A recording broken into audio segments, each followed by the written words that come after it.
وسلم نے فرمایا، اسلام کی بنیاد 5 چیزوں پر قائم کی گئی ہے۔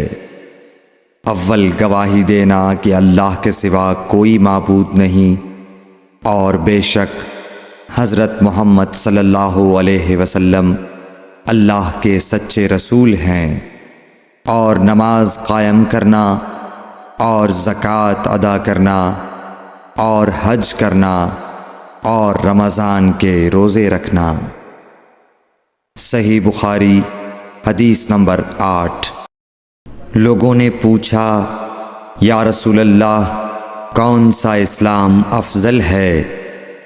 تو نبی صلی اللہ علیہ وسلم نے فرمایا، وہ جس کے ماننے والے مسلمانوں کی زبان اور ہاتھ سے سارے مسلمان سلامتی میں رہیں۔ صحیح بخاری حدیث نمبر 11۔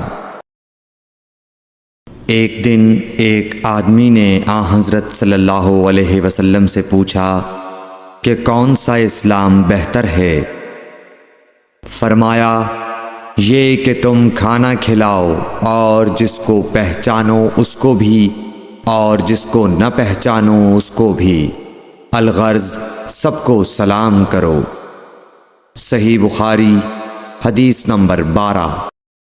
رسول اللہ صلی اللہ علیہ وسلم نے فرمایا، مجھے اللہ کی طرف سے حکم دیا گیا ہے کہ لوگوں سے جنگ کروں اس وقت تک کہ وہ اس بات کا اقرار کر لیں کہ اللہ کے سوا کوئی معبود نہیں ہے، اور یہ کہ محمد صلی اللہ علیہ وسلم اللہ کے سچے رسول ہیں، اور نماز ادا کرنے لگیں اور زکوٰۃ دیں۔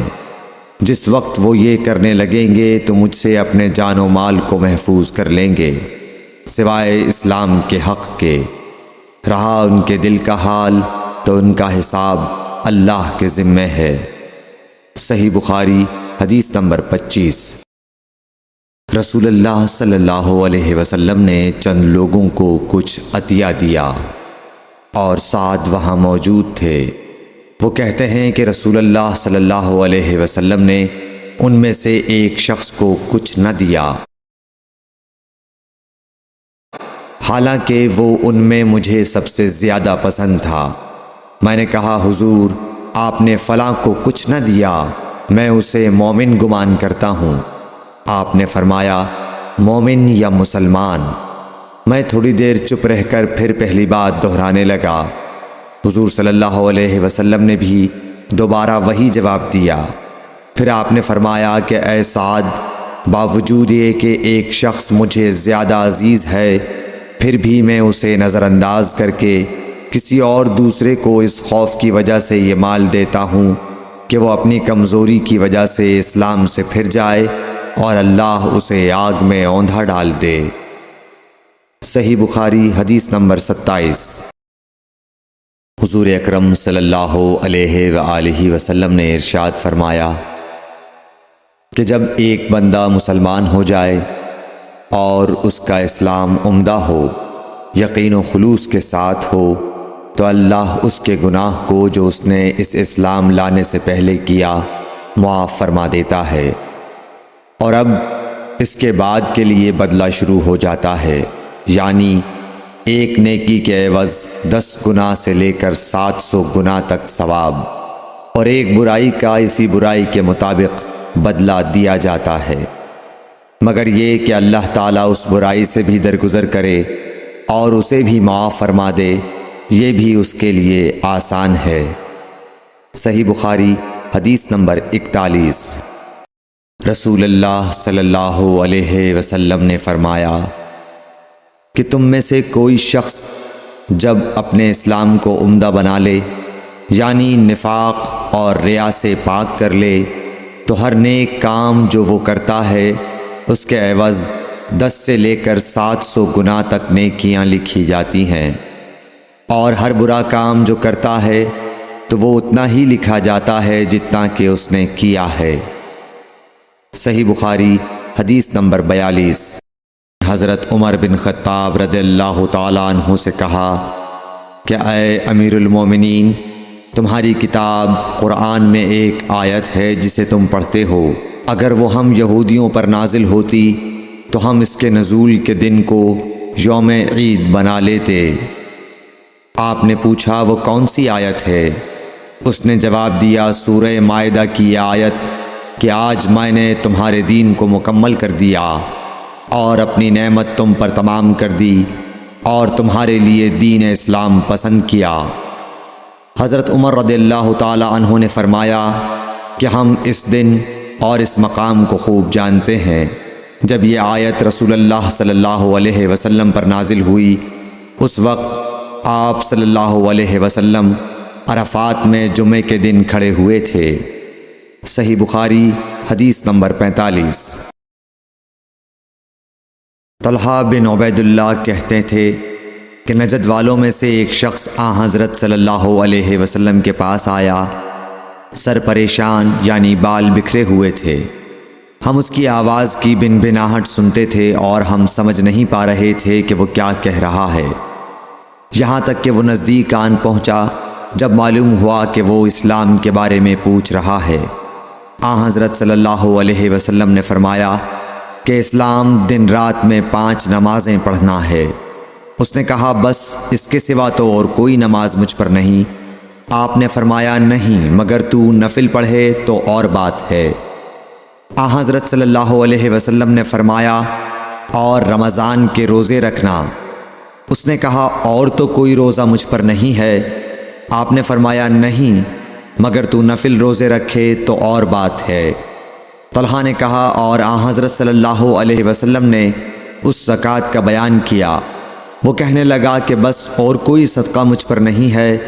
آپ نے فرمایا نہیں مگر یہ کہ تو نفل صدقہ دے تو اور بات ہے۔ پھر وہ شخص پیٹھ موڑ کر چلا گیا، یوں کہتا جاتا تھا قسم خدا کی میں نہ اس سے بڑھاؤں گا نہ گھٹاؤں گا۔ حضرت صلی اللہ علیہ وسلم نے فرمایا اگر یہ سچا ہے تو اپنی مراد کو پہنچ گیا۔ صحیح بخاری حدیث نمبر 46۔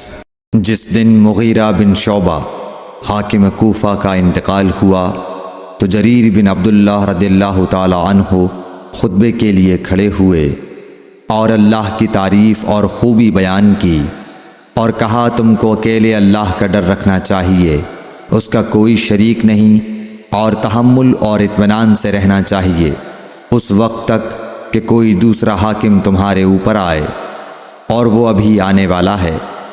پھر فرمایا کہ اپنے مرنے والے حاکم کے لیے دعائے مغفرت کرو کیونکہ وہ مغیرہ بھی معافی کو پسند کرتا تھا۔ پھر کہا کہ اس کے بعد تم کو معلوم ہونا چاہیے کہ میں ایک دفعہ حضرت صلی اللہ علیہ وسلم کے پاس آیا اور میں نے عرض کیا کہ میں آپ سے اسلام پر بیعت کرتا ہوں۔ آپ نے مجھ سے ہر مسلمان کی خیر خواہی کے لیے شرط کی، پس میں نے اس شرط پر آپ سے بیعت کر لی۔ پس اس مسجد کے رب کی قسم کہ میں تمہارا خیر خواہ ہوں۔ پھر استغفار کیا اور ممبر سے اتر آئے۔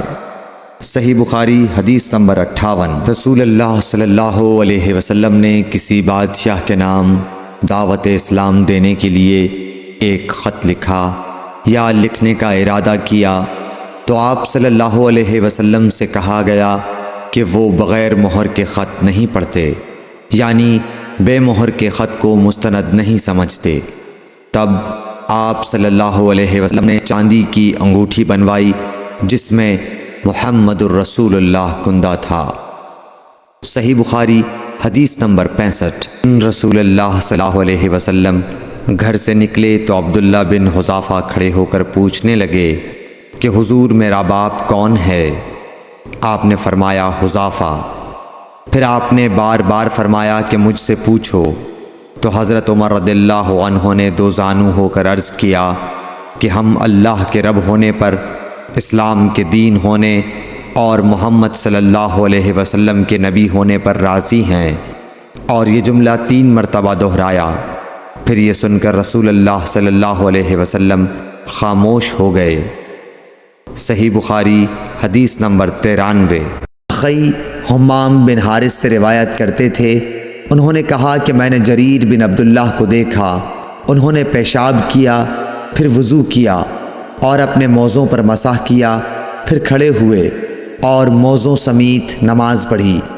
آپ سے جب اس کے متعلق پوچھا گیا تو فرمایا کہ میں نے نبی کریم صلی اللہ علیہ وسلم کو ایسا ہی کرتے دیکھا ہے۔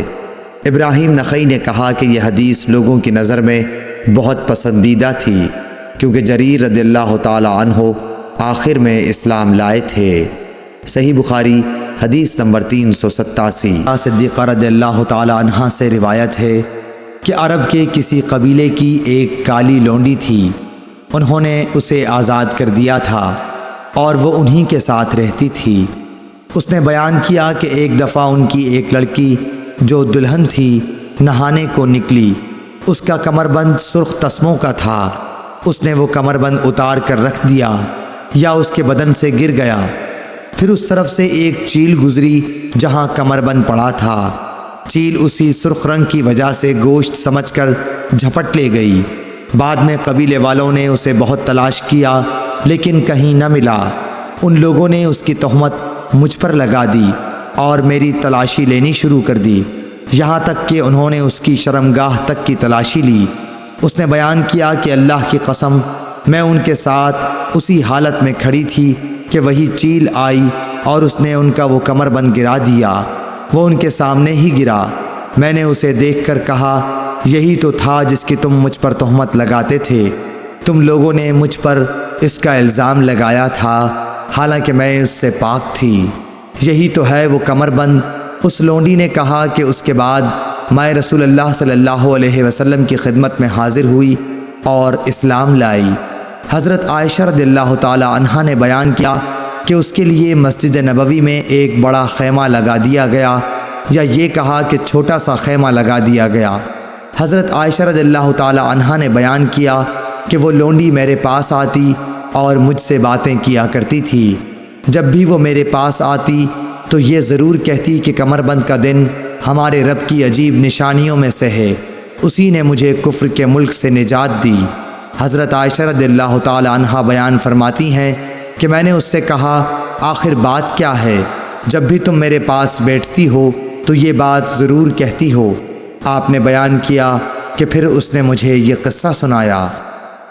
صحیح بخاری حدیث نمبر 439۔ اشعری عبداللہ بن قیس رضی اللہ تعالیٰ عنہ سے روایت ہے، انہوں نے نبی کریم صلی اللہ علیہ وسلم سے کہ آپ نے فرمایا کہ مسلمانوں اور یہود و نصارہ کی مثال ایک ایسے شخص کی سی ہے کہ جس نے کچھ لوگوں سے مزدوری پر رات تک کام کرنے کے لیے کہا، انہوں نے آدھے دن کام کیا، پھر جواب دے دیا کہ ہمیں تمہاری اجرت کی ضرورت نہیں، یہ یہود تھے۔ پھر اس شخص نے دوسرے مزدور بلائے اور ان سے کہا کہ دن کا جو حصہ باقی بچ گیا ہے یعنی آدھا دن، اسی کو پورا کر دو، شرط کے مطابق مزدوری تمہیں ملے گی۔ انہوں نے بھی کام شروع کیا لیکن عصر تک وہ بھی جواب دے بیٹھے، یہ نصارہ تھے۔ پس اس تیسرے گروہ نے جو اہل اسلام ہیں پہلے دو گروہوں کے کام کی پوری مزدوری لے لی۔ صحیح بخاری حدیث نمبر 558۔ ابن فضیل نے بیان کیا ان سے عامش نے، ان سے ابراہیم نے، ان سے علقمہ نے اور ان سے عبداللہ بن مسعود رضی اللہ عنہ نے کہا کہ ابتدائے اسلام میں نبی کریم صلی اللہ علیہ وسلم جب نماز میں ہوتے تو میں آپ کو سلام کرتا تو آپ صلی اللہ علیہ وسلم جواب دیتے تھے، مگر جب ہم حبشہ سے جہاں ہجرت کی تھی واپس آئے تو میں نے پہلے کی طرح نماز میں سلام کیا، مگر آپ صلی اللہ علیہ وسلم نے کوئی جواب نہیں دیا، کیونکہ اب نماز میں بات چیت وغیرہ کی ممانعت نازل ہو گئی تھی، اور فرمایا نماز میں اس سے مشغولیت ہوتی ہے۔ صحیح بخاری حدیث نمبر 1216۔ حماد بن زید نے بیان کیا ان سے ثابت نے، ان سے انس بن مالک رضی اللہ عنہ نے بیان کیا کہ ایک یہودی لڑکا عبد القدوس نبی کریم صلی اللہ علیہ وسلم کی خدمت کیا کرتا تھا۔ ایک دن وہ بیمار ہو گیا، آپ صلی اللہ علیہ وسلم اس کا مزاج معلوم کرنے کے لیے تشریف لائے اور اس کے سرہانے بیٹھ گئے اور فرمایا کہ مسلمان ہو جا۔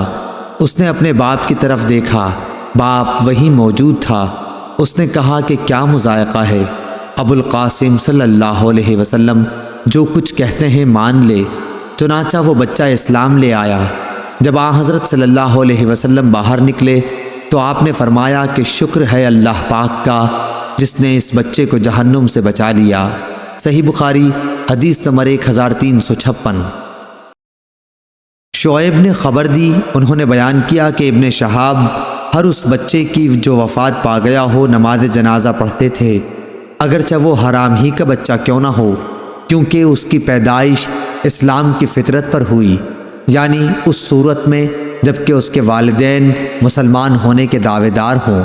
اگر صرف باپ مسلمان ہو اور ماں کا مذہب اسلام کے سوا کوئی اور ہو، جب بھی بچے کے رونے کی پیدائش کے وقت اگر آواز سنائی دیتی تو اس پر نماز پڑھی جاتی، لیکن اگر پیدائش کے وقت کوئی آواز نہ آتی تو اس کی نماز نہیں پڑھی جاتی تھی، بلکہ ایسے بچے کو کچا حمل گر جانے کے درجے میں سمجھا جاتا تھا، کیونکہ حضرت ابو ہریرہ رضی اللہ عنہ نے روایت کیا ہے کہ نبی کریم صلی اللہ علیہ وسلم نے فرمایا کہ ہر بچہ فطرت اسلام پر پیدا ہوتا ہے، پھر اس کے ماں باپ اسے یہودی یا نصرانی یا مجوسی بنا دیتے ہیں۔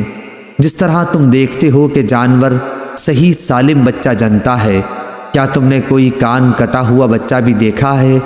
پھر ابو ہریرہ رضی اللہ عنہ نے اس کی آیت کو تلاوت کیا، یہ اللہ کی فطرت ہے جس پر اس نے لوگوں کو پیدا کیا ہے، الآیہ۔ صحیح بخاری حدیث نمبر 1358۔ بن ویہ نے ان سے یحییٰ بن عبداللہ بن صیفی نے ان سے ابو معبد نے اور ان سے ابن عباس رضی اللہ عنہ نے کہ جب رسول اللہ صلی اللہ علیہ وسلم نے معاذ رضی اللہ عنہ کو یمن بھیجا تو ان سے فرمایا کہ دیکھو تم ایک ایسی قوم کے پاس جا رہے ہو جو اہل کتاب عیسائی یہودی ہیں، اس لیے سب سے پہلے انہیں اللہ کی عبادت کی دعوت دینا۔ جب وہ اللہ تعالیٰ کو پہچان لیں یعنی اسلام قبول کر لیں تو انہیں بتانا کہ اللہ تعالیٰ نے ان کے لیے دن اور رات میں 5 نمازیں فرض کی ہیں۔ جب وہ اسے بھی ادا کریں تو انہیں بتانا کہ اللہ تعالیٰ نے ان پر زکوٰۃ فرض قرار دی ہے جو ان کے سرمایہ داروں سے لی جائے گی جو صاحب نصاب ہوں گے اور انہی کے فقیروں میں تقسیم کر دی جائے گی۔ جب وہ اسے بھی مان لیں تو ان سے زکوٰۃ وصول کر، البتہ ان کی عمدہ چیزیں زکوٰۃ کے طور پر لینے سے پرہیز کرنا۔ صحیح بخاری حدیث نمبر 1458۔ عمر بن دینار نے بیان کیا اور ان سے حضرت عبداللہ بن عباس رضی اللہ عنہ نے بیان کیا کہ ذوالمجاز اور عکاظ عہد جاہلیت کے بازار تھے۔ جب اسلام آیا تو گویا لوگوں نے جاہلیت کے ان بازاروں میں خرید و فروخت کو برا خیال کیا۔ اس پر سورہ بقرہ کی یہ آیت نازل ہوئی، تمہارے لیے کوئی حرج نہیں اگر تم اپنے رب کے فضل کی تلاش کرو۔ یہ حج کے زمانے کے لیے تھا۔ صحیح بخاری حدیث نمبر 1770۔ نے بیان کیا ان سے ابو اسحاق نے کہ میں نے براء بن عازب رضی اللہ عنہ سے سنا، انہوں نے کہا کہ یہ آیت ہمارے بارے میں نازل ہوئی، انصار جب حج کے لیے آئے تو احرام کے بعد گھروں میں دروازوں سے نہیں جاتے بلکہ دیواروں سے کود کر گھر کے اندر داخل ہوا کرتے تھے۔ پھر اسلام لانے کے بعد ایک انصاری شخص آیا اور دروازے سے گھر میں داخل ہو گیا، اس پر لوگوں نے لعنت ملامت کی تو یہ وحی نازل ہوئی کہ یہ کوئی نیکی نہیں ہے کہ گھروں میں پیچھے سے دیواروں پر چڑھ کر آؤ، بلکہ نیک وہ شخص ہے جو تقوی اختیار کرے اور گھروں میں ان کے دروازوں سے آیا کرو۔ صحیح بخاری حدیث نمبر 1803۔ اسماعیل بن علی نے بیان کیا ان سے ایوب نے، ان سے نافع نے اور ان سے ابن عمر رضی اللہ عنہ نے بیان کیا کہ رسول اللہ صلی اللہ علیہ وسلم نے یوم عاشورہ کا روزہ رکھا تھا اور آپ نے اس کے رکھنے کا صحابہ رحمہ اللہ کو ابتدائے اسلام میں حکم دیا تھا۔ جب ماہ رمضان کے روزے فرض ہو گئے تو عاشورہ کا روزہ بطور فرض چھوڑ دیا گیا۔ عبداللہ بن عمر رضی اللہ عنہ عاشورہ کے دن روزہ نہ رکھتے مگر جب ان کے روزے کا دن ہی یوم عاشورہ آن پڑتا۔ صحیح بخاری حدیث نمبر 1892۔ براء رضی اللہ عنہ نے بیان کیا کہ شروع اسلام میں حضرت محمد صلی اللہ علیہ وسلم کے صحابہ رضی اللہ عنہم جب روزے سے ہوتے اور افطار کا وقت آتا تو کوئی روزے دار اگر افطار سے پہلے بھی سو جاتا تو پھر اس رات میں بھی اور آنے والے دن میں بھی انہیں کھانے پینے کی اجازت نہیں تھی تاکہ پھر شام ہو جاتی۔ پھر ایسا ہوا کہ قیس بن سرمہ انصاری رضی اللہ عنہ بھی روزے سے تھے۔ جب افطار کا وقت ہوا تو وہ اپنی بیوی کے پاس آئے اور ان سے پوچھا کیا تمہارے پاس کچھ کھانا ہے؟ انہوں نے کہا اس وقت تو کچھ نہیں ہے، لیکن میں جاتی ہوں کہیں سے لاؤں گی۔ دن بھر انہوں نے کام کیا تھا اس لیے آنکھ لگ گئی۔ جب بیوی واپس ہوئیں اور انہیں سوتے ہوئے دیکھا تو فرمایا افسوس تم محروم ہی رہے۔ لیکن دوسرے دن وہ دوپہر کو بے ہوش ہو گئے۔ جب اس کا ذکر نبی صلی اللہ علیہ وسلم سے کیا گیا تو یہ آیت نازل ہوئی، حلال کر دیا گیا تمہارے لیے رمضان کی راتوں میں اپنی بیویوں سے صحبت کرنا۔ اس پر صحابہ رضی اللہ عنہم بہت خوش ہوئے اور یہ آیت نازل ہوئی، کھاؤ پیو یہاں تک کہ ممتاز ہو جائے تمہارے لیے صبح کی سفید دھاری صبح صادق، سیاہ دھاری صبح کاذب سے۔ صحیح بخاری حدیث نمبر 1915۔ یوسف بن ماجشون نے بیان کیا، ان سے صالح بن ابراہیم بن عبد الرحمن بن عوف نے، ان سے ان کے باپ نے، اور ان سے صالح کے دادا عبد الرحمن بن عوف رضی اللہ عنہ نے بیان کیا کہ میں نے امیہ بن خلف سے یہ معاہدہ اپنے اور اس کے درمیان لکھوایا کہ وہ میرے بال بچوں یا میری جائیداد کی جو مکے میں ہے حفاظت کرے، اور میں اس کی جائیداد کی جو مدینے میں ہے حفاظت کروں۔ جب میں نے اپنا نام لکھتے وقت رحمان کا ذکر کیا تو اس نے کہا کہ میں رحمان کو کیا جانوں، تم اپنا وہی نام لکھواؤ جو زمانہ جاہلیت میں تھا۔ چنانچہ میں نے عبد عمرو لکھوایا۔ بدر کی لڑائی کے موقع پر میں ایک پہاڑ کی طرف گیا تاکہ لوگوں سے آنکھ بچا کر اس کی حفاظت کر سکوں، لیکن بلال رضی اللہ عنہ نے دیکھ لیا اور فوراً انصار کی ایک مجلس میں آئے۔ انہوں نے مجلس والوں سے کہا کہ یہ دیکھو امیہ بن خلف کافر دشمن اسلام ادھر موجود ہے، اگر امیہ کافر بچ نکلا تو میری ناکامی ہوگی۔ چنانچہ ان کے ساتھ انصار کی ایک جماعت ہمارے پیچھے ہو لی۔ جب مجھے خوف ہوا کہ اب یہ لوگ ہمیں آ لیں گے تو میں نے اس کے ایک لڑکے کو آگے کر دیا تاکہ اس کے ساتھ آنے والی جماعت مشغول رہے، لیکن لوگوں نے اسے قتل کر دیا اور پھر بھی وہ ہماری ہی طرف بڑھنے لگے۔ امیہ بہت بھاری جسم کا تھا۔ آخر جب جماعت انصار نے ہمیں آ لیا تو میں نے اسے کہا کہ زمین پر لیٹ جا۔ جب وہ زمین پر لیٹ گیا تو میں نے اپنا جسم اس کے اوپر ڈال دیا تاکہ لوگوں کو روک سکوں، لیکن لوگوں نے میرے جسم کے نیچے سے اس کے جسم پر تلوار کی ضربات لگائیں اور اسے قتل کر کے ہی چھوڑا۔ ایک صحابی نے اپنی تلوار سے میرے پاؤں کو بھی زخمی کر دیا تھا۔ عبد الرحمن بن عوف رضی اللہ عنہ اس کا نشان اپنے قدم کے اوپر ہمیں دکھایا کرتے تھے۔ صحیح بخاری حدیث نمبر 2301۔ محمد بن عبداللہ بن نمیر نے بیان کیا، ان سے محمد بن بشر نے، ان سے اسماعیل نے، ان سے قیس نے، اور ان سے ابو ہریرہ رضی اللہ عنہ نے کہ جب وہ اسلام قبول کرنے کے ارادے سے مدینے کے لیے نکلے تو ان کے ساتھ ان کا غلام بھی تھا۔ راستے میں وہ دونوں ایک دوسرے سے بچھڑ گئے۔ پھر جب ابو ہریرہ رضی اللہ عنہ مدینہ پہنچنے کے بعد حضور اکرم صلی اللہ علیہ وسلم کی خدمت میں بیٹھے ہوئے تھے تو ان کا غلام بھی اچانک آ گیا۔ آپ نے فرمایا ابو ہریرہ یہ لو تمہارا غلام بھی آ گیا۔ ابو ہریرہ رضی اللہ عنہ نے کہا حضور میں آپ کو گواہ بناتا ہوں کہ یہ غلام اب آزاد ہے۔ راوی نے کہا کہ ابو ہریرہ رضی اللہ عنہ نے مدینہ پہنچ کر یہ شعر کہے تھے، ہے پیاری گو کٹھن ہے اور لمبی میری رات، پر دلائی اس نے دار الکفر سے مجھ کو نجات۔ صحیح بخاری حدیث نمبر 2530۔ محمد بن یوسف فریابی نے بیان کیا ورقہ سے، انہوں نے ابن ابی نجیح سے، ان سے عطا نے اور ان سے ابن عباس رضی اللہ عنہ نے بیان کیا کہ شروع اسلام میں میراث کا مال اولاد کو ملتا تھا اور والدین کے لیے وصیت ضروری تھی، لیکن اللہ تعالیٰ نے جس طرح چاہا اس حکم کو منسوخ کر دیا۔ پھر لڑکے کا حصہ 2 لڑکیوں کے برابر قرار دیا اور والدین میں سے ہر ایک کا 6واں حصہ اور بیوی کا، اولاد کی موجودگی میں 8واں حصہ اور اولاد کے نہ ہونے کی صورت میں 4تھا حصہ قرار دیا۔ اسی طرح شوہر کا اولاد نہ ہونے کی صورت میں آدھا اور اولاد ہونے کی صورت میں 4تھائی حصہ قرار دیا۔ صحیح بخاری حدیث نمبر 2747۔ ابو اسحاق نے بیان کیا کہ میں نے براء بن عازب رضی اللہ عنہ سے سنا، وہ بیان کرتے تھے کہ رسول اللہ صلی اللہ علیہ وسلم کی خدمت میں ایک صاحب زرہ پہنے ہوئے حاضر ہوئے اور عرض کیا یا رسول اللہ صلی اللہ علیہ وسلم، میں پہلے جنگ میں شریک ہو جاؤں یا پہلے اسلام لاؤں؟ آپ نے فرمایا اسلام لاؤ پھر جنگ میں شریک ہونا۔ چنانچہ وہ پہلے اسلام لائے اور اس کے بعد جنگ میں شہید ہوئے۔ رسول اللہ صلی اللہ علیہ وسلم نے فرمایا کہ عمل کم کیا لیکن اجر بہت پایا۔ صحیح بخاری حدیث نمبر 2808۔ جابر بن عبداللہ رضی اللہ عنہ نے خبر دی کہ وہ نبی کریم صلی اللہ علیہ وسلم کے ساتھ نجد کے اطراف میں ایک غزوہ میں شریک تھے۔ جب حضور اکرم صلی اللہ علیہ وسلم جہاد سے واپس ہوئے تو آپ کے ساتھ یہ بھی واپس ہوئے۔ راستے میں قیلولہ کا وقت ایک ایسی وادی میں ہوا جس میں ببول کے درخت بکثرت تھے۔ حضرت صلی اللہ علیہ وسلم نے اسی وادی میں پڑاؤ کیا اور صحابہ پوری وادی میں درخت کے سائے کے لیے پھیل گئے۔ آپ نے بھی ایک ببول کے نیچے قیام فرمایا اور اپنی تلوار درخت پر لٹکا دی۔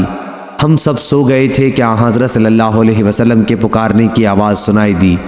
دیکھا گیا تو ایک بدوی آپ کے پاس تھا۔ حضرت صلی اللہ علیہ وسلم نے فرمایا کہ اس نے غفلت میں میری ہی تلوار مجھ پر کھینچ لی تھی اور میں سویا ہوا تھا۔ جب بیدار ہوا تو ننگی تلوار اس کے ہاتھ میں تھی۔ اس نے کہا مجھ سے تمہیں کون بچائے گا؟ میں نے کہا کہ اللہ۔ 3 مرتبہ میں نے اسی طرح کہا اور تلوار اس کے ہاتھ سے چھوٹ کر گر گئی۔ حضور اکرم صلی اللہ علیہ وسلم نے اعرابی کو کوئی سزا نہیں دی بلکہ آپ بیٹھ گئے، پھر وہ خود متاثر ہو کر اسلام لائے۔ صحیح بخاری حدیث نمبر 2910۔ ابراہیم بن سعد نے بیان کیا، ان سے صالح بن کیسان نے، ان سے ابن شہاب نے، ان سے عبید اللہ بن عبداللہ بن عتبہ نے اور انہیں عبداللہ بن عباس رضی اللہ عنہ نے خبر دی کہ رسول اللہ صلی اللہ علیہ وسلم نے قیصر کو ایک خط لکھا جس میں آپ نے اسے اسلام کی دعوت دی تھی۔ وحیہ کلبی رضی اللہ عنہ کو آپ نے مکتوب دے کر بھیجا اور انہیں حکم دیا تھا کہ مکتوب بصرہ کے گورنر کے حوالے کر دیں، اسے قیصر تک پہنچا دے گا۔ جب فارس کی فوج اس کے مقابلے میں شکست کھا کر پیچھے ہٹ گئی تھی اور اس کے ملک کے مقبوضہ علاقے واپس مل گئے تھے تو اس انعام کے شکرانے کے طور پر جو اللہ تعالیٰ نے اس کا ملک اسے واپس دے کر اس پر کیا تھا، ابھی قیصر حمص سے ایلیا بیت المقدس تک پیدل چل کر آیا تھا۔ جب اس کے پاس رسول اللہ صلی اللہ علیہ وسلم کا نامہ مبارک پہنچا اور اس کے سامنے پڑھا گیا تو اس نے کہا کہ اگر ان حضرت صلی اللہ علیہ وسلم کی قوم کا کوئی شخص یہاں ہو تو اسے تلاش کر کے لاؤ تاکہ میں اس رسول صلی اللہ علیہ وسلم کے متعلق اس سے کچھ سوالات کروں۔ صحیح بخاری حدیث نمبر 2940۔ سفیان نے بیان کیا، ان سے عامش نے، ان سے ابو وائل نے اور ان سے حضرت حذیفہ رضی اللہ عنہ نے بیان کیا کہ رسول کریم صلی اللہ علیہ وسلم نے فرمایا، جو لوگ اسلام کا کلمہ پڑھ چکے ہیں ان کے نام لکھ کر میرے پاس لاؤ۔ چنانچہ ہم نے 1,500 مردوں کے نام لکھ کر آپ صلی اللہ علیہ وسلم کی خدمت میں پیش کیے اور ہم نے حضرت صلی اللہ علیہ وسلم سے عرض کیا، ہماری تعداد 1,500 ہو گئی ہے، اب ہم کو کیا ڈر ہے؟ لیکن تم دیکھ رہے ہو کیا حضرت صلی اللہ علیہ وسلم کے بعد ہم فتنوں میں اس طرح گر گئے کہ اب مسلمان تنہا نماز پڑھتے ہوئے بھی ڈرنے لگا ہے۔ ہم سے عبدان نے بیان کیا، ان سے ابو حمزہ نے اور ان سے عامش نے مذکورہ بالا سند کے ساتھ کہ ہم نے 500 مسلمانوں کی تعداد لکھی، 1000 کا ذکر اس روایت میں نہیں ہوا۔ اور ابو معاویہ نے اپنی روایت میں یوں بیان کیا کہ 600 سے 700 تک۔ صحیح بخاری حدیث نمبر 3060۔ سہل بن یوسف نے بیان کیا، ان سے سعید بن ابی عروبہ نے، ان سے قتادہ نے اور ان سے انس رضی اللہ عنہ نے کہ نبی کریم صلی اللہ علیہ وسلم کی خدمت میں رعل، ذکوان، عصیہ اور بنو لحیان قبائل کے کچھ لوگ آئے اور یقین دلایا کہ وہ لوگ اسلام لا چکے ہیں، اور انہوں نے اپنی کافر قوم کے مقابل امداد اور تعلیم و تبلیغ کے لیے آپ سے مدد چاہی۔ تو نبی کریم صلی اللہ علیہ وسلم نے 70 انصاریوں کو ان کے ساتھ کر دیا۔ انس رضی اللہ عنہ نے بیان کیا، ہم انہیں قاری کہا کرتے تھے، وہ لوگ دن میں جنگل سے لکڑیاں جمع کرتے اور رات میں نماز پڑھتے رہتے۔ یہ حضرات ان قبیلے والوں کے ساتھ چلے گئے، لیکن جب بئر معونہ پر پہنچے تو انہی قبیلے والوں نے ان صحابہ کے ساتھ دغا کی اور انہیں شہید کر ڈالا۔ حضور اکرم صلی اللہ علیہ وسلم نے 1 مہینے تک نماز میں قنوت پڑھی اور رعل و ذکوان اور بنو لحیان کے لیے بد دعا کرتے رہے۔ قتادہ نے کہا کہ ہم سے انس رضی اللہ عنہ نے کہا کہ ان شہداء کے بارے میں قرآن مجید میں ہم یہ آیت کیوں پڑھتے رہے؟ ترجمہ: ہاں، ہماری قوم مسلم کو بتا دو کہ ہم اپنے رب سے جا ملے اور وہ ہم سے راضی ہو گیا ہے اور ہمیں بھی اس نے خوش کیا ہے۔ پھر یہ آیت منسوخ ہو گئی تھی۔ صحیح بخاری حدیث نمبر 3064۔ حضرت انس رضی اللہ عنہ نے بیان کیا کہ حضرت عبداللہ بن سلام رضی اللہ عنہ کو جب رسول کریم صلی اللہ علیہ وسلم کے مدینہ تشریف لانے کی خبر ملی تو وہ آپ کی خدمت میں آئے اور کہا کہ میں آپ سے 3 چیزوں کے بارے میں پوچھوں گا جنہیں نبی کے سوا اور کوئی نہیں جانتا۔ قیامت کی سب سے پہلی علامت کیا ہے؟ وہ کون سا کھانا ہے جو سب سے پہلے جنتیوں کو کھانے کے لیے دیا جائے گا؟ اور کس چیز کی وجہ سے بچہ اپنے باپ کے مشابہ ہوتا ہے؟ آپ صلی اللہ علیہ وسلم نے فرمایا کہ جبرائیل علیہ السلام نے ابھی مجھے آ کر اس کی خبر دی ہے۔ اس پر حضرت عبداللہ نے کہا ملائکہ میں تو یہی یہودیوں کے دشمن ہیں۔ حضرت صلی اللہ علیہ وسلم نے فرمایا قیامت کی سب سے پہلی علامت ایک آگ کی صورت میں ظاہر ہوگی جو لوگوں کو مشرق سے مغرب کی طرف ہانک لے جائے گی۔ سب سے پہلا کھانا جو اہل جنت کی دعوت کے لیے پیش کیا جائے گا وہ مچھلی کی کلیجی پر جو ٹکڑا لٹکا رہتا ہے وہ ہوگا۔ اور بچے کی مشابہت کا جہاں تک تعلق ہے تو جب مرد عورت کے قریب جاتا ہے اس وقت اگر مرد کی منی پہل کر جاتی ہے تو بچہ اسی کی شکل و صورت پر ہوتا ہے، اگر عورت کی منی پہل کر جائے تو پھر بچہ عورت کی شکل و صورت پر ہوتا ہے۔ یہ سن کر حضرت عبداللہ بن سلام بول اٹھے میں گواہی دیتا ہوں کہ آپ اللہ کے رسول ہیں۔ پھر عرض کیا یا رسول اللہ یہود انتہا کی جھوٹی قوم ہے، اگر آپ کے دریافت کرنے سے پہلے میرے اسلام قبول کرنے کے بارے میں انہیں علم ہو گیا تو آپ صلی اللہ علیہ وسلم کے سامنے مجھ پر ہر طرح کی تہمتیں دھرنی شروع کر دیں گے۔ چنانچہ کچھ یہودی آئے اور حضرت عبداللہ رضی اللہ عنہ گھر کے اندر چھپ کر بیٹھ گئے۔ حضرت صلی اللہ علیہ وسلم نے ان سے پوچھا تم لوگوں میں عبداللہ بن سلام کون صاحب ہیں؟ سارے یہودی کہنے لگے وہ ہم میں سب سے بڑے عالم اور سب سے بڑے عالم کے صاحبزادے ہیں، ہم میں سب سے زیادہ بہتر اور ہم میں سب سے بہتر کے صاحبزادے ہیں۔ حضرت صلی اللہ علیہ وسلم نے ان سے فرمایا اگر عبداللہ مسلمان ہو جائیں تو پھر تمہارا کیا خیال ہوگا؟ انہوں نے کہا اللہ تعالیٰ انہیں اس سے محفوظ رکھے۔ اتنے میں حضرت عبداللہ رضی اللہ عنہ باہر تشریف لائے اور کہا میں گواہی دیتا ہوں کہ اللہ کے سوا اور کوئی معبود نہیں، اور گواہی دیتا ہوں کہ محمد اللہ کے سچے رسول ہیں۔ اب وہ سب ان کے متعلق کہنے لگے کہ ہم میں سب سے بدترین اور سب سے بدترین کا بیٹا ہے، وہی وہ ان کی برائی کرنے لگے۔ صحیح بخاری حدیث نمبر 3329۔ سعید بن ابی سعید نے بیان کیا ان سے ان کے والد نے اور ان سے حضرت ابو ہریرہ رضی اللہ عنہ نے کہ عرض کیا گیا یا رسول اللہ سب سے زیادہ شریف کون ہے؟ حضور نے فرمایا کہ جو سب سے زیادہ پرہیزگار ہو۔ صحابہ رضی اللہ عنہ نے عرض کیا کہ ہم حضور صلی اللہ علیہ وسلم سے اس کے متعلق نہیں پوچھتے۔ حضور صلی اللہ علیہ وسلم نے فرمایا پھر اللہ کے نبی یوسف بن نبی اللہ بن خلیل اللہ سب سے زیادہ شریف ہیں۔ صحابہ رضی اللہ عنہم نے کہا کہ ہم اس کے متعلق بھی نہیں پوچھتے۔ حضور صلی اللہ علیہ وسلم نے فرمایا کہ اچھا عرب کے خاندانوں کے متعلق تم پوچھنا چاہتے ہو؟ سنو جو جاہلیت میں شریف تھے اسلام میں بھی وہ شریف ہیں جبکہ دین کی سمجھ انہیں آ جائے۔ ابو اسامہ اور معمر نے عبید اللہ سے بیان کیا، ان سے سعید نے اور ان سے حضرت ابو ہریرہ رضی اللہ عنہ نے اور انہوں نے نبی کریم صلی اللہ علیہ وسلم سے۔ صحیح بخاری حدیث نمبر 3353۔ جریر نے خبر دی، انہیں عمارہ نے، انہیں ابو ذرا نے اور ان سے ابو ہریرہ رضی اللہ عنہ نے بیان کیا کہ نبی کریم صلی اللہ علیہ وسلم نے فرمایا تم انسانوں کو کان کی طرح پاؤ گے بھلائی اور برائی میں۔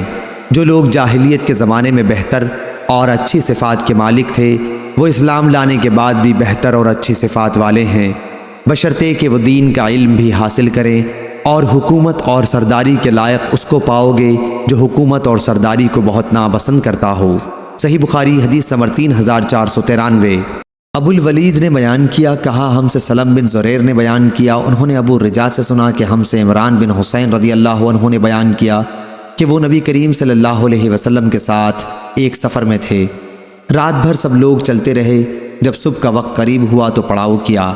چونکہ ہم تھکے ہوئے تھے اس لیے سب لوگ اتنی گہری نیند سو گئے کہ سورج پوری طرح نکل آیا۔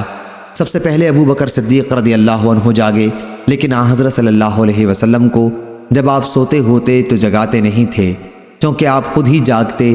پھر عمر رضی اللہ عنہ بھی جاگ گئے۔ آخر ابو بکر رضی اللہ عنہ آپ کے سر مبارک کے قریب بیٹھ گئے اور بلند آواز سے اللہ اکبر کہنے لگے۔ اس سے آن حضرت صلی اللہ علیہ وسلم بھی جاگ گئے اور وہاں سے کوچ کا حکم دے دیا۔ پھر کچھ فاصلے پر تشریف لائے اور یہاں آپ اترے اور ہمیں صبح کی نماز پڑھائی۔ ایک شخص ہم سے دور کونے میں بیٹھا رہا، اس نے ہمارے ساتھ نماز نہیں پڑھی۔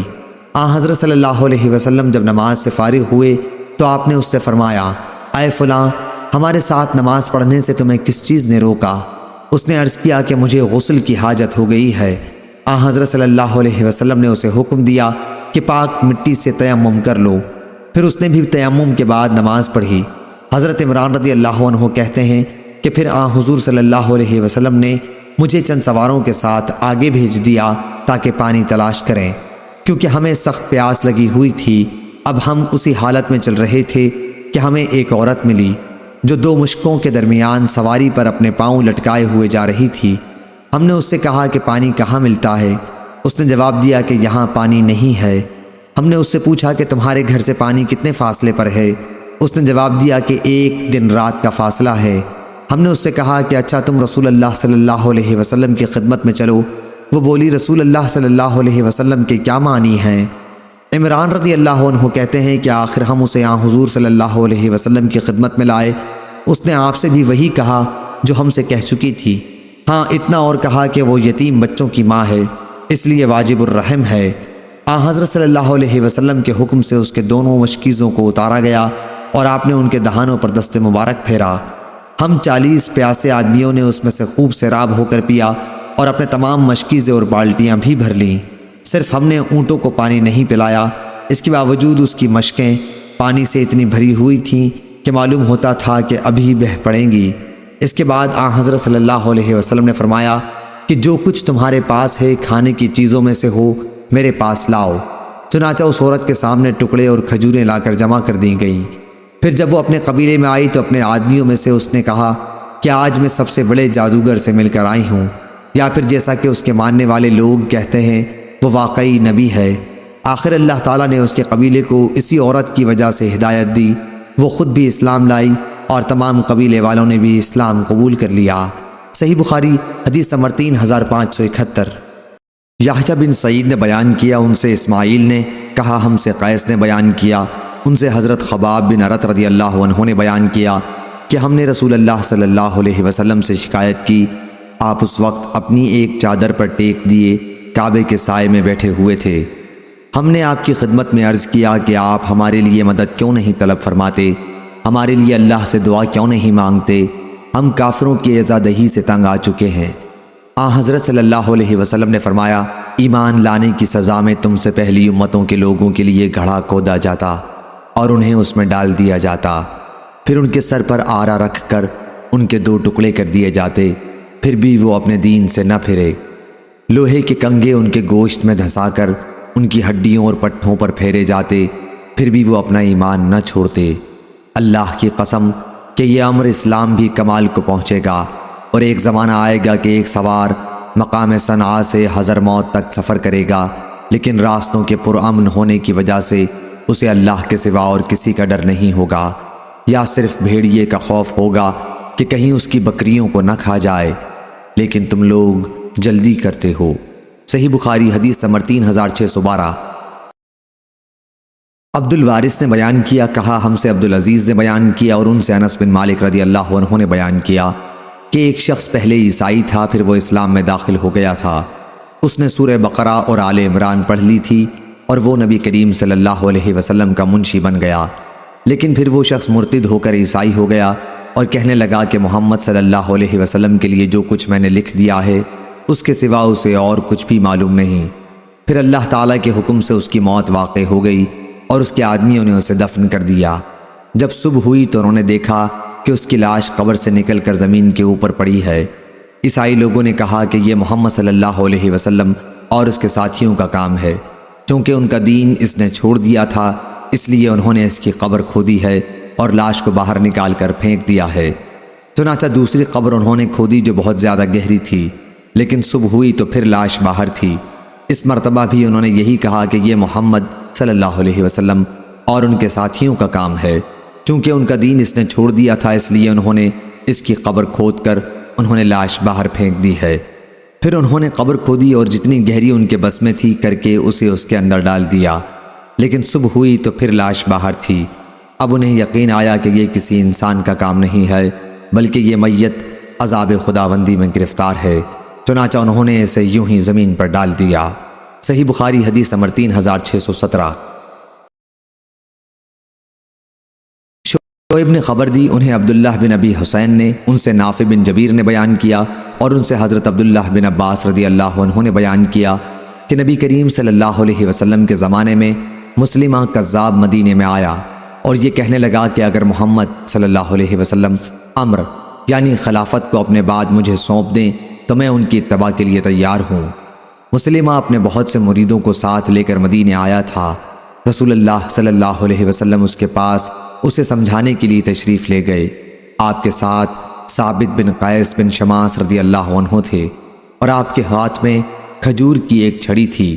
آپ وہاں ٹھہر گئے جہاں مسلمہ اپنے آدمیوں کے ساتھ موجود تھا، تو آپ نے اس سے فرمایا اگر تو مجھ سے چھڑی بھی مانگے تو میں تجھے نہیں دے سکتا۔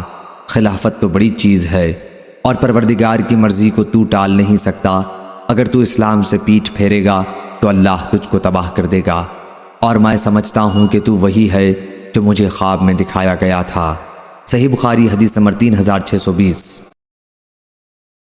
عبداللہ بن محمد نے بیان کیا، کہا ہم سے ابو عامر نے بیان کیا، ان سے فلیح بن سلیمان نے بیان کیا، کہا کہ مجھ سے سالم ابو نضر نے بیان کیا، ان سے بصر بن سعید نے اور ان سے حضرت ابو سعید خدری رضی اللہ عنہ نے بیان کیا کہ رسول اللہ صلی اللہ علیہ وسلم نے خطبہ دیا اور فرمایا کہ اللہ تعالیٰ نے اپنے ایک بندے کو دنیا میں اور جو کچھ اللہ کے پاس آخرت میں ہے ان دونوں میں سے کسی ایک کا اختیار دیا، تو اس بندے نے اختیار کر لیا جو اللہ کے پاس تھا۔ انہوں نے بیان کیا کہ اس پر ابو بکر رونے لگے۔ ابو سعید کہتے ہیں کہ ہم کو ان کے رونے پر حیرت ہوئی، کیا حضرت صلی اللہ علیہ وسلم تو کسی بندے کے متعلق خبر دے رہے ہیں جسے اختیار دیا گیا تھا، لیکن بات یہ تھی کہ خدا حضرت صلی اللہ علیہ وسلم ہی وہ بندے تھے جنہیں اختیار دیا گیا تھا، اور واقعتاً حضرت ابو بکر رضی اللہ عنہ ہم میں سب سے زیادہ جاننے والے تھے۔ حضرت صلی اللہ علیہ وسلم نے ایک مرتبہ فرمایا کہ اپنی صحبت اور مال کے ذریعے مجھ پر ابو بکر رضی اللہ عنہ کا سب سے زیادہ احسان ہے، اور اگر میں اپنے رب کے سوا کسی کو جانی دوست بنا سکتا تو ابو بکر کو بناتا، لیکن اسلام کا بھائی چارہ اور اسلام کی محبت ان سے کافی ہے۔ دیکھو مسجد کی طرف تمام دروازے جو صحابہ کے گھروں کی طرف کھلتے تھے سب بند کر دیے جائیں، صرف ابو بکر رضی اللہ عنہ کا دروازہ رہنے دو۔ صحیح بخاری حدیث نمبر 3654۔ عبید بن اسماعیل نے بیان کیا، کہا ہم سے ابو اسامہ نے، ان سے حشام نے، ان سے ان کے والد نے اور ان سے عائشہ رضی اللہ عنہا نے بیان کیا کہ بعاث کی جنگ کو جو اسلام سے پہلے اوس و خزرج میں ہوئی تھی، اللہ تعالیٰ نے اپنے رسول صلی اللہ علیہ وسلم کے مفاد میں پہلے ہی مقدم کر رکھا تھا۔ چنانچہ جب آپ مدینہ میں تشریف لائے تو یہ قبائل آپس کی پھوٹ کا شکار تھے اور ان کے سردار کچھ قتل کیے جا چکے تھے، کچھ زخمی تھے، تو اللہ تعالیٰ نے اس جنگ کو آپ صلی اللہ علیہ وسلم سے پہلے اس لیے مقدم کیا تھا تاکہ وہ آپ کے تشریف لاتے ہی مسلمان ہو جائیں۔ صحیح بخاری حدیث نمبر 3777۔ سفیان بن عینہ نے بیان کیا، کہا ہم سے بیان بن بشر اور اسماعیل بن ابو خالد نے بیان کیا، کہا کہ ہم نے قیس بن ابو حازم سے سنا، وہ بیان کرتے تھے کہ میں نے خباب بن ارد سے سنا، انہوں نے بیان کیا کہ میں رسول اللہ صلی اللہ علیہ وسلم کی خدمت میں حاضر ہوا تو آپ کعبے کے سائے تلے چادر مبارک پر ٹیک لگائے بیٹھے تھے۔ ہم لوگ مشرکین سے انتہائی تکالیف اٹھا رہے تھے۔ میں نے عرض کیا، یا رسول اللہ، اللہ تعالیٰ سے آپ دعا کیوں نہیں فرماتے؟ اس پر آپ سیدھے بیٹھ گئے، چہرہ مبارک غصے میں سرخ ہو گیا اور فرمایا، تم سے پہلے ایسے لوگ گزر چکے ہیں کہ لوہے کے کنگھوں کو ان کے گوشت اور پٹھوں سے گزار کر ان کی ہڈیوں تک پہنچا دیا گیا، اور یہ معاملہ بھی انہیں ان کے دین سے نہ پھیر سکا۔ کسی کے سر پر آرا رکھ کر اس کے 2 ٹکڑے کر دیے گئے، اور یہ بھی انہیں ان کے دین سے نہ پھیر سکا۔ اس دین اسلام کو تو اللہ تعالیٰ خود ہی ایک دن تمام و کمال تک پہنچائے گا کہ ایک سوار صنعاء سے حضرموت تک تنہا جائے گا اور راستے میں اسے اللہ کے سوا اور کسی کا خوف نہ ہوگا۔ بیان نے اپنی روایت میں یہ زیادہ کیا کہ سوائے بھیڑیے کے کہ اس سے اپنی بکریوں کے معاملے میں اسے ڈر ہوگا۔ صحیح بخاری حدیث نمبر 3852۔ سفیان نے بیان کیا، ان سے اسماعیل نے، ان سے قیس نے بیان کیا کہ میں نے کوفہ کی مسجد میں سعید بن زید بن عمرو بن نفیل رضی اللہ عنہ سے سنا، وہ کہہ رہے تھے کہ ایک وقت تھا جب حضرت عمر رضی اللہ عنہ نے اسلام لانے سے پہلے مجھے اس وجہ سے باندھ رکھا تھا کہ میں نے اسلام کیوں قبول کیا، لیکن تم لوگوں نے حضرت عثمان رضی اللہ عنہ کے ساتھ جو کچھ کیا ہے اس کی وجہ سے اگر احد پہاڑ بھی اپنی جگہ سے سرک جائے تو اسے ایسا کرنا ہی چاہیے۔ صحیح بخاری حدیث نمبر 3862۔ وہب نے بیان کیا، کہا کہ مجھ سے عمر بن محمد نے بیان کیا، کہا مجھ کو میرے دادا زید بن عبداللہ بن عمرو نے خبر دی، ان سے ان کے والد عبداللہ بن عمر رضی اللہ عنہ نے بیان کیا کہ حضرت عمر رضی اللہ عنہ اسلام لانے کے بعد قریش سے ڈرے ہوئے گھر میں بیٹھے ہوئے تھے کہ ابو عمرو عاص بن وائل سہمی اندر آیا، ایک دھاری دھار چادر اور ریشمی کرتا پہنے ہوئے تھا۔ وہ قبیلہ بنو سہم سے تھا جو زمانہ جاہلیت میں ہمارے حلیف تھے۔ عاص نے حضرت عمر رضی اللہ عنہ سے کہا، کیا بات ہے؟ عمر رضی اللہ عنہ نے کہا کہ تمہاری قوم بنو سہم والے کہتے ہیں اگر میں مسلمان ہوا تو وہ مجھ کو مار ڈالیں گے۔ عاص نے کہا تمہیں کوئی نقصان نہیں پہنچا سکتا۔ جب عاص نے یہ کلمہ کہہ دیا تو عمر رضی اللہ عنہ نے کہا کہ پھر میں بھی اپنے کو امان میں سمجھتا ہوں۔ اس کے بعد عاص باہر نکلا تو دیکھا کہ میدان لوگوں سے بھر گیا ہے۔ عاص نے پوچھا کدھر کا رخ ہے؟ لوگوں نے کہا ہم ابن خطاب کی خبر لینے جاتے ہیں جو بے دین ہو گیا ہے۔ عاص نے کہا اسے کوئی نقصان نہیں پہنچا سکتے۔ یہ سنتے ہی لوگ لوٹ گئے۔ صحیح بخاری حدیث نمبر 3864۔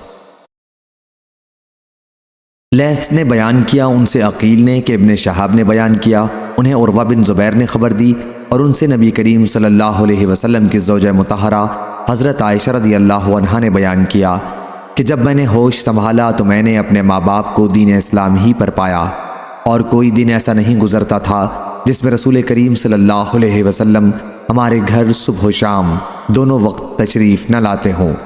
پھر جب مکے میں مسلمانوں کو ستایا جانے لگا تو حضرت ابو بکر رضی اللہ عنہ حبشے کی ہجرت کا ارادہ کر کے نکلے۔ جب آپ مقام برگ الغمات پر پہنچے تو آپ کی ملاقات ابن دغنہ سے ہوئی جو قبیلہ قارہ کا سردار تھا۔ اس نے پوچھا ابو بکر رضی اللہ عنہ کہاں کا ارادہ ہے؟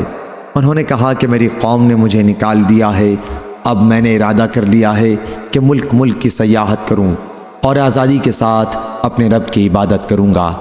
ابن دغنہ نے کہا لیکن ابو بکر تم جیسے انسان کو اپنے وطن سے نہ خود نکلنا چاہیے اور نہ اسے نکالا جانا چاہیے۔ تم محتاجوں کی مدد کرتے ہو، صلہ رحمی کرتے ہو، بے کسوں کا بوجھ اٹھاتے ہو، مہمان نوازی کرتے ہو اور حق پر قائم رہنے کی وجہ سے کسی پر آنے والی مصیبتوں میں اس کی مدد کرتے ہو۔ میں تمہیں پناہ دیتا ہوں، واپس چلو اور اپنے شہر ہی میں اپنے رب کی عبادت کرو۔ چنانچہ وہ واپس آ گئے اور ابن دغنہ بھی آپ کے ساتھ واپس آیا۔ اس کے بعد ابن دغنہ قریش کے تمام سرداروں کے یہاں شام کے وقت گیا اور سب سے اس نے کہا کہ ابو بکر رضی اللہ عنہ جیسے شخص کو نہ خود نکلنا چاہیے اور نہ اسے نکالا جانا چاہیے۔ کیا تم ایسے شخص کو نکال دو گے جو محتاجوں کی امداد کرتا ہے، صلہ رحمی کرتا ہے، بے کسوں کا بوجھ اٹھاتا ہے، مہمان نوازی کرتا ہے اور حق کی وجہ سے کسی پر آنے والی مصیبتوں میں اس کی مدد کرتا ہے؟ قریش نے ابن دغنہ کی پناہ سے انکار نہیں کیا، صرف اتنا کہا کہ ابو بکر رضی اللہ عنہ سے کہہ دو کہ اپنے رب کی عبادت اپنے گھر کے اندر ہی کیا کریں، وہیں نماز پڑھیں اور جو جی چاہے وہیں پڑھیں، اپنی عبادات سے ہمیں تکلیف نہ پہنچائیں، اس کا اظہار نہ کریں کیونکہ ہمیں اس کا ڈر ہے کہ کہیں ہماری عورتیں اور بچے اس فتنے میں نہ مبتلا ہو جائیں۔ یہ باتیں ابن دغنہ نے حضرت ابو بکر رضی اللہ عنہ سے بھی آ کر کہہ دیں۔ کچھ دنوں تک تو آپ اس پر قائم رہے اور اپنے گھر کے اندر ہی اپنے رب کی عبادت کرتے، نہ نماز برسر عام پڑھتے اور نہ اپنے گھر کے سوا کسی اور جگہ تلاوت قرآن کرتے تھے۔ لیکن پھر انہوں نے کچھ سوچا اور اپنے گھر کے سامنے نماز پڑھنے کے لیے ایک جگہ بنائی جہاں آپ نے نماز پڑھنی شروع کی اور تلاوت قرآن بھی وہیں کرنے لگے۔ نتیجہ یہ ہوا کہ وہاں مشرکین کی عورتوں اور بچوں کا مجمع ہونے لگا۔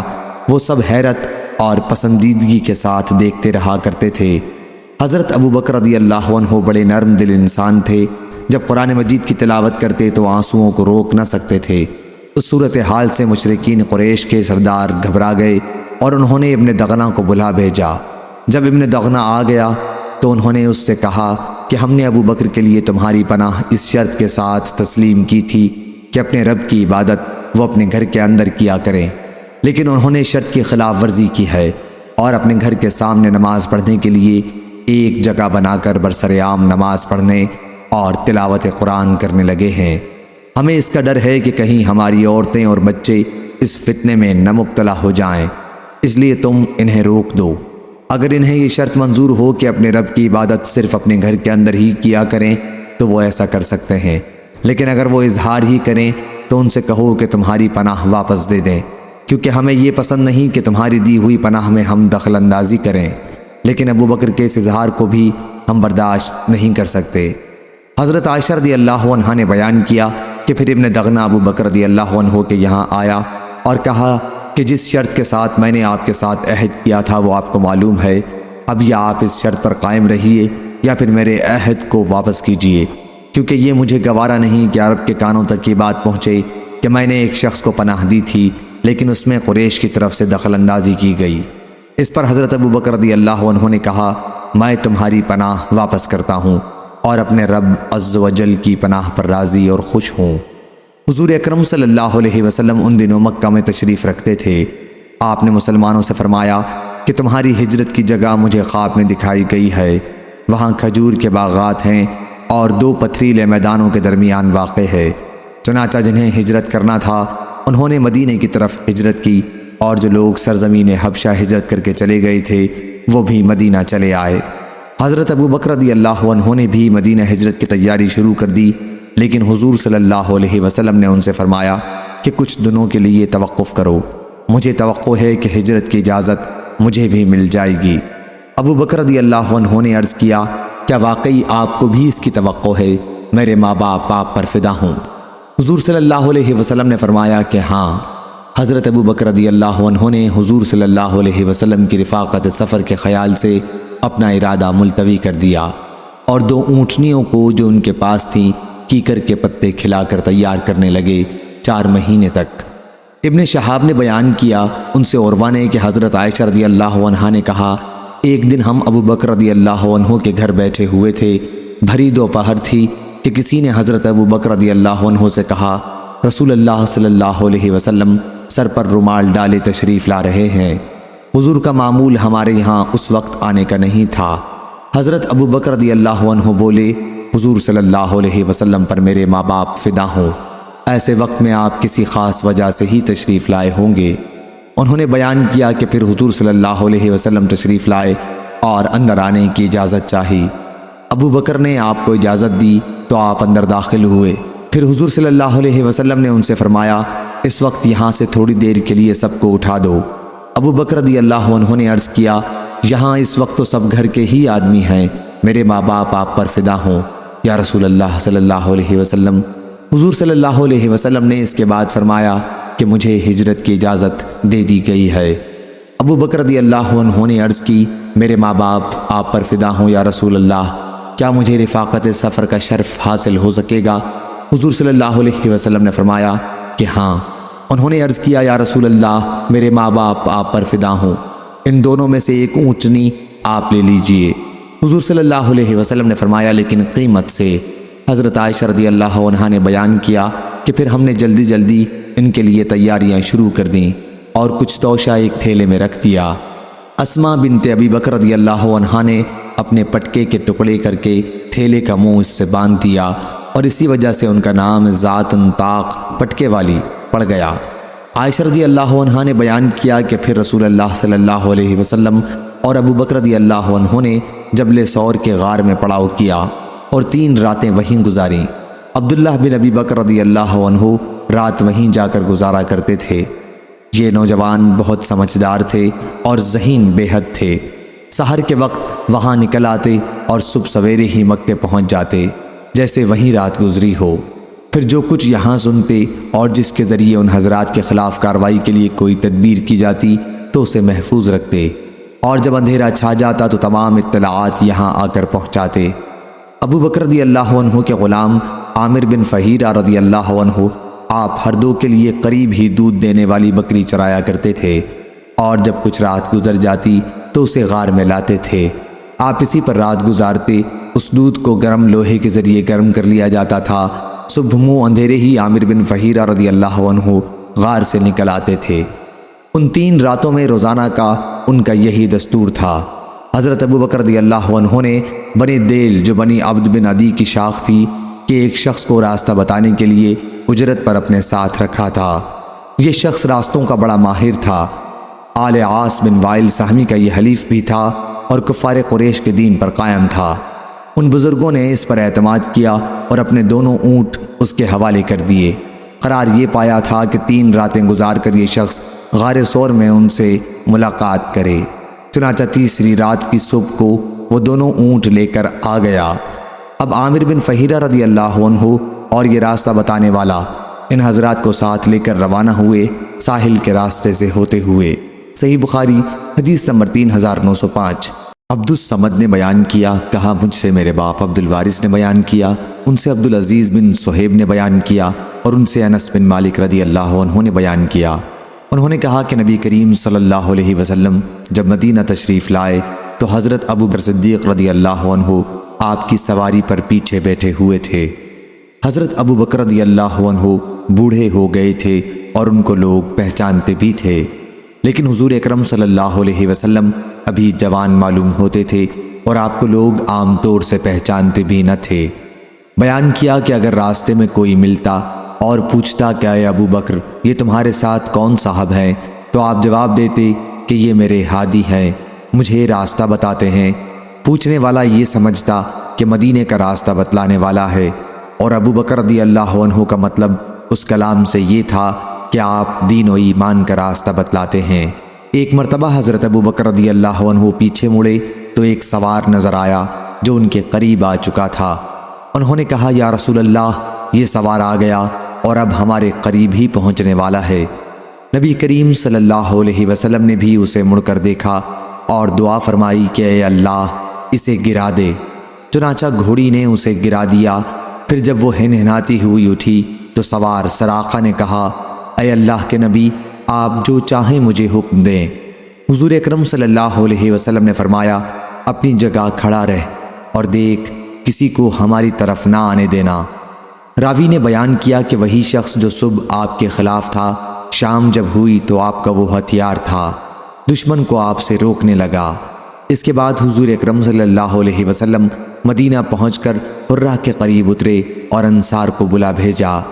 اکابر انصار حضور صلی اللہ علیہ وسلم کی خدمت میں حاضر ہوئے اور دونوں کو سلام کیا اور عرض کیا آپ سوار ہو جائیں، آپ کی حفاظت اور فرما برداری کی جائے گی۔ چنانچہ حضور صلی اللہ علیہ وسلم اور ابو بکر رضی اللہ عنہ سوار ہو گئے اور ہتھیار بند انصار نے آپ دونوں کو حلقے میں لے لیا۔ اتنے میں مدینے میں بھی سب کو معلوم ہو گیا کہ حضور تشریف لا چکے ہیں۔ سب لوگ آپ کو دیکھنے کے لیے بلندی پر چڑھ گئے اور کہنے لگے کہ اللہ کے نبی آ گئے، اللہ کے نبی آ گئے۔ حضرت صلی اللہ علیہ وسلم مدینے کی طرف چلتے رہے اور مدینہ پہنچ کر حضرت ابو ایوب رضی اللہ عنہ کے گھر کے پاس سواری سے اتر گئے۔ عبداللہ بن سلام رضی اللہ عنہ ایک یہودی عالم نے اپنے گھر والوں سے حضور صلی اللہ علیہ وسلم کا ذکر سنا۔ وہ اس وقت اپنے ایک کھجور کے باغ میں تھے اور کھجور جمع کر رہے تھے۔ انہوں نے سنتے ہی بڑی جلدی کے ساتھ جو کچھ جمع کر چکے تھے اسے رکھ دینا چاہا، لیکن جب آپ کی خدمت میں وہ حاضر ہوئے تو جمع شدہ کھجوریں ان کے ساتھ ہی تھیں۔ انہوں نے نبی کریم صلی اللہ علیہ وسلم کی باتیں سنی۔ حضور صلی اللہ علیہ وسلم نے فرمایا کہ ہمارے ننہالی اقارب میں کس کا گھر یہاں سے زیادہ قریب ہے؟ ابو ایوب نے عرض کیا کہ میرا، اے اللہ کے نبی، یہ میرا گھر اور یہ اس کا دروازہ ہے۔ فرمایا اچھا تو جاؤ دوپہر کو آرام کرنے کی جگہ ہمارے لیے درست کرو، ہم دوپہر کو وہیں آرام کریں گے۔ ابو ایوب رضی اللہ عنہ نے عرض کیا پھر آپ دونوں تشریف لے چلیں، اللہ مبارک کرے۔ حضور صلی اللہ علیہ وسلم ابھی ان کے گھر میں داخل ہوئے تھے کہ عبداللہ بن سلام بھی آ گئے اور کہا کہ میں گواہی دیتا ہوں کہ آپ اللہ کے رسول ہیں اور یہ کہ آپ حق کے ساتھ مبعوث ہوئے ہیں، اور یہودی میرے متعلق اچھی طرح جانتے ہیں کہ میں ان کا سردار ہوں اور ان کے سردار کا بیٹا ہوں۔ اور ان میں سب سے زیادہ جاننے والا ہوں اور ان کے سب سے بڑے عالم کا بیٹا ہوں۔ اس لیے آپ اس سے پہلے کہ میرے اسلام لانے کا خیال انہیں معلوم ہو بلائیے اور ان سے میرے بارے میں دریافت فرمائیے، کیونکہ انہیں اگر معلوم ہو گیا کہ میں اسلام لا چکا ہوں تو میرے متعلق غلط باتیں کہنی شروع کر دیں گے۔ چنانچہ حضرت صلی اللہ علیہ وسلم نے انہیں بلا بھیجا، اور جب وہ آپ کی خدمت میں حاضر ہوئے تو آپ نے ان سے فرمایا، اے یہودیو، افسوس، تم پر اللہ سے ڈرو، اس ذات کی قسم جس کے سوا کوئی معبود نہیں۔ تم لوگ خوب جانتے ہو کہ میں اللہ کا رسول برحق ہوں، اور یہ بھی کہ میں تمہارے پاس حق لے کر آیا ہوں، پھر اب اسلام میں داخل ہو جاؤ۔ انہوں نے کہا کہ ہمیں معلوم نہیں ہے۔ نبی کریم صلی اللہ علیہ وسلم نے ان سے اور انہوں نے حضرت صلی اللہ علیہ وسلم سے اس طرح 3 مرتبہ کہا۔ پھر آپ نے فرمایا، اچھا عبداللہ بن سلام تم میں کون صاحب ہیں؟ انہوں نے کہا، ہمارے سردار اور ہمارے سردار کے بیٹے، ہم میں سب سے زیادہ جاننے والے اور ہمارے سب سے بڑے عالم کے بیٹے۔ آپ نے فرمایا، اگر وہ اسلام لے آئیں پھر تمہارا کیا خیال ہوگا؟ کہنے لگے، اللہ ان کی حفاظت کرے، وہ اسلام کیوں لانے لگے؟ آپ نے فرمایا، ابن سلام اب ان کے سامنے آ جاؤ۔ عبداللہ بن سلام رضی اللہ عنہ باہر آ گئے اور کہا، اے گروہ یہود، خدا سے ڈرو، اس اللہ کی قسم جس کے سوا اور کوئی معبود نہیں۔